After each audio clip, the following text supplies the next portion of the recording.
Hello दोस्तों, अपनी horror दुनिया चैनल में आप सभी का स्वागत है। तो आज मैं आप लोगों के लिए लेके आया हूँ दो रियल इंसिडेंट। पहली तो उड़ीसा से है और दूसरी असम से। तो यार अपना अपना ईयरफोन लगाइए, आंख बंद करिए और चलिए चलते हैं अपनी हॉरर दुनिया में।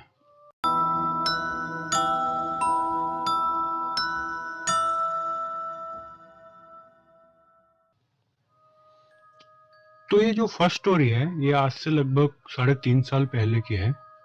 तो मेरा एक कंपनी में सिलेक्शन हुआ था, उसके ट्रेनिंग पर्पस के लिए हम लोग सभी को उड़ीसा में बुलाया गया था। कोई दिल्ली से, कोई हैदराबाद से, कोई चेन्नई से, कोई मुंबई से। तो ऐसा हम सभी उड़ीसा में मिले।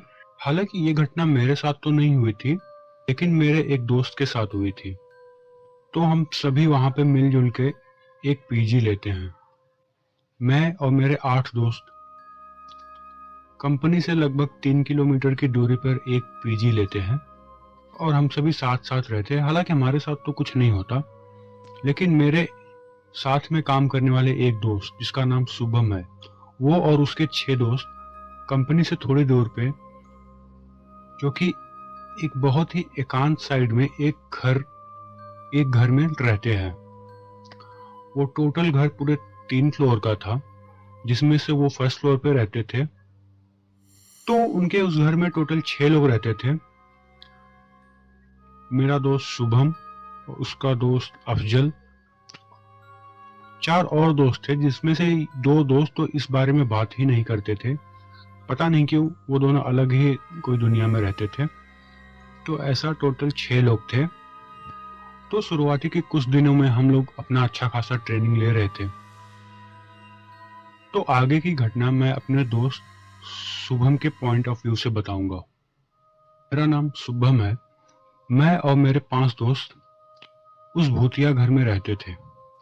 हालांकि शुरू के कुछ दिन तो कुछ हमारे साथ ऐसा नहीं हुआ। हम सभी अपना ट्रेनिंग कंप्लीट कर रहे थे और फिर कुछ दिन गुजरता है, हम सभी एक दूसरे को अच्छे तरीके से जानने लगते हैं। हमारे बीच बहुत गहरी दोस्ती हुई और हमारे दिन हंसी मजाक में गुजर जाया करते थे। फिर एक दिन ऐसा होता है कि हम सभी 6 दोस्त शाम के टाइम में मिलजुल के सब बात ही कर रहे थे। तो हम सभी ने डिसाइड किया कि क्यों ना आज ब्लडी मैरी गेम खेलते हैं। हम सभी ने इस गेम को मजाक मजाक में खेलना चाहा। हम सभी जानते थे कि ये सब चीजें नहीं होती, हम लोग तो बस फन के लिए करना चाहते थे। तो बेसिकली होता यह है कि मेरा दोस्त अफजल और हम सभी अपने घर के छत पे जाते हैं और वहां मीट खाते हुए, कैंडल जला के और सर्कल में बैठ के हम लोग ब्लडी मैरी गेम खेलते हैं। हम लोग बहुत ज्यादा एंजॉय कर रहे थे उस गेम को और हम सभी ने उस गेम का बहुत मजाक उड़ाया और मजाक मस्ती करके हम सभी अपने अपने कमरे में गए और सो गए। उस दिन तो हमारे साथ कुछ नहीं हुआ, लेकिन उसके अगले दिन से ही हमारे साथ सब घटना चालू हुआ। तो होता यह है कि हम सभी एक दिन नीचे बैठ के बात कर रहे थे, हम और हमारा दोस्त अफजल छत के ऊपर जाता है अपना कपड़ा लाने और फिर हमें उसकी चीख सुनाई देती है।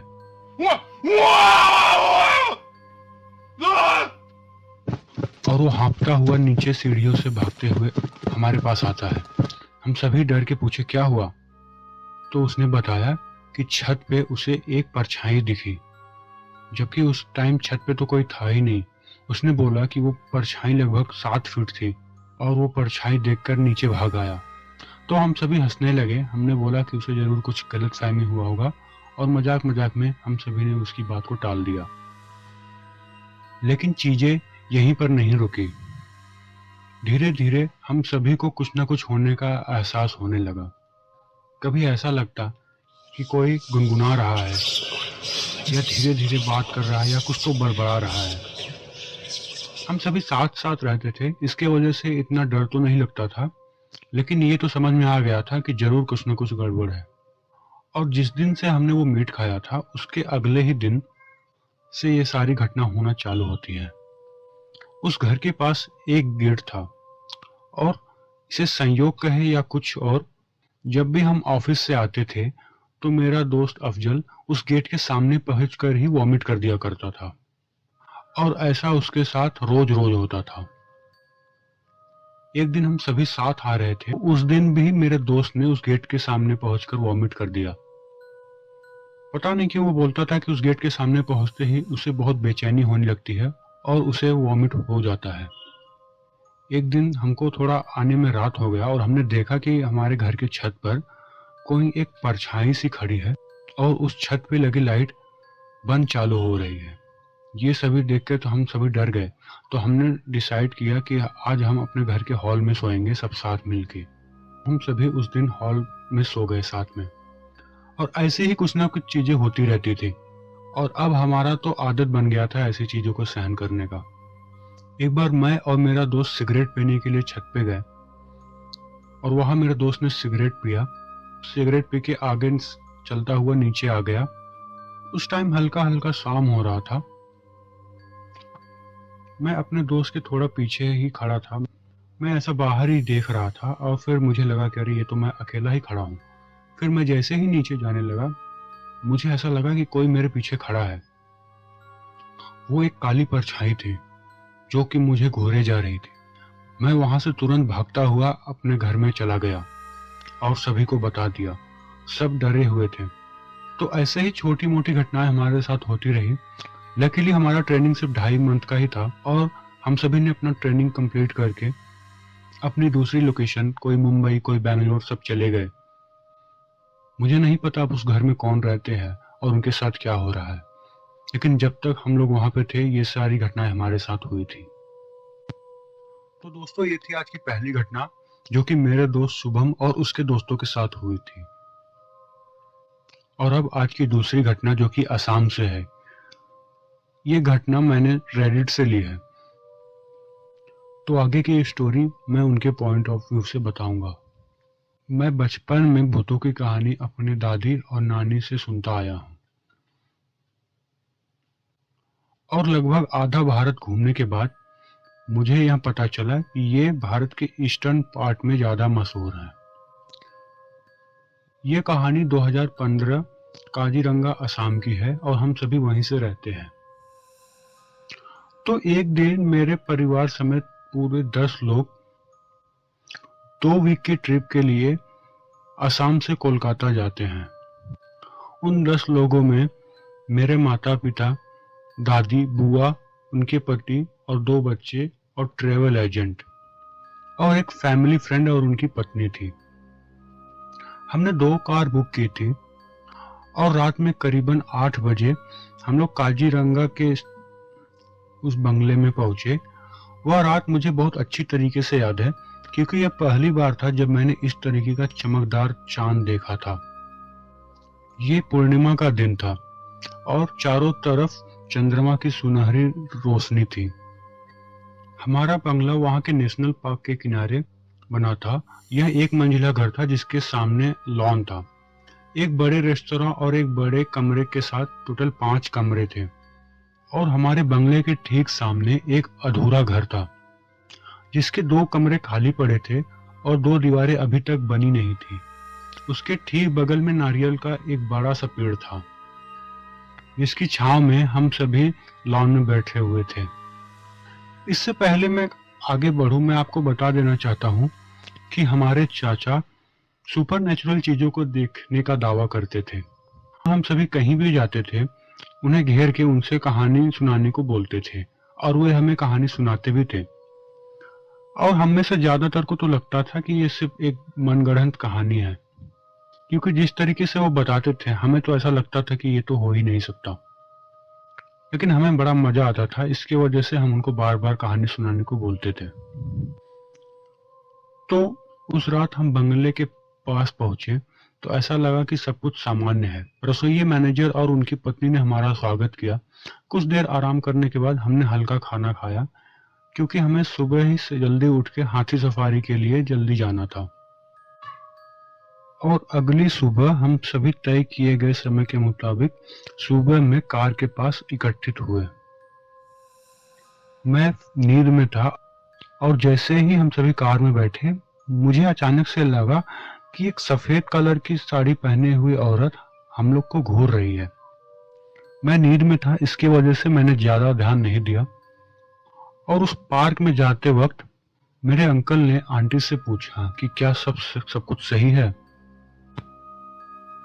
और पार्क से वापस आते टाइम मेरे अंकल ने हम सभी को बताया कि वो रात भर सो नहीं सके क्योंकि उन्हें रात भर कुछ सूंघने की आवाज आती रही। और अंकल ने बताया कि उन्होंने लॉन के पीछे और किले के पीछे एक सफेद रंग की आकृति दौड़ते हुए देखा। यह उनके लिए एक बहुत ही डरावना अनुभव था। और हमारे नाश्ता करने के बाद ट्रैवल एजेंट की वाइफ ने रसोइये से पूछा कि क्या मैनेजर की वाइफ यहाँ रात में आती है। उसने नाम में सिर हिलाया और कहा कि वो तो चली जाती है अपने 2 बच्चों की देखभाल करने के लिए। इतना बोलकर वो अंदर चला जाता है और मैनेजर के साथ में वापस आता है। और आते ही उन्होंने हमसे बंगला ना छोड़ने के लिए बार बार कहने लगे कि ये एरिया पूरी तरीके से प्रोटेक्टेड है और ऐसा यहाँ पे कुछ भी नहीं है जो कि हम सभी को हार्म कर सके। हमें तो पता था कि कुछ ना कुछ जरूर दाल में काला है, तो हमने उन्हें धमकी दिया कि अगर वो हमें कुछ नहीं बताएंगे तो हम ये बंगला छोड़ के चले जाएंगे। तब वो आगे बताते हैं कि रात में जो वो महिला दिखाई दी थी उसने करीब 2 दशक पहले जो बंगला के सामने आधा बना हुआ घर था उसमें सुसाइड कर लिया था। और तब से ये एरिया या कहे कि वो बंगला हॉन्टेड हो गया था और आने जाने वाले पर्यटकों को अक्सर रात में चिल्लाते हुए या रोते हुए कुछ न कुछ सुनाई दिया करता था। कुछ महीने पहले वहां पे एक टूरिस्ट फैमिली आए थे और उनके ड्राइवर के अनुसार उस परिवार ने देखा कि एक औरत एक नारियल के पेड़ पर चढ़ गई और आगे पीछे झूलने लगी। ये मंजर इतना भयानक था कि वो फैमिली वो बंगला छोड़कर चले गए। और इस घटना के बाद मैनेजमेंट ने वहां पर एक पूजा बिठाया और उसको रिकंस्ट्रक्ट करने के लिए भी आदेश दिया। लेकिन सारे वर्कर्स अचानक से बीमार हो गए और कंस्ट्रक्शन का काम बीच में ही रोकना पड़ा और उसको एज इट इज छोड़ दिया गया। और ये सब घटना सुनने के बाद हम सभी ने शाम में ही अपने गाड़ी में बैठे और उस होटल से निकल लिए अपने घर की तरफ। तो दोस्तों ये थी आज की दूसरी घटना। आज की स्टोरी कैसी लगी प्लीज कमेंट में बताइए। अगर स्टोरी अच्छी लगी हो तो चैनल को सब्सक्राइब करके वीडियो को लाइक कर दें। मिलते हैं आपसे नेक्स्ट वीडियो में। और दोस्तों अगर आपके साथ भी कुछ इंसिडेंट ऐसी हुई है तो आप लोग हमें जीमेल कर सकते हैं। मेरा जीमेल आईडी है creepykahani@gmail.com। इस वक्त आप अपनी स्क्रीन पर देख सकते हैं। अब मिलते हैं आपसे नेक्स्ट वीडियो में, तब तक के लिए टेक केयर।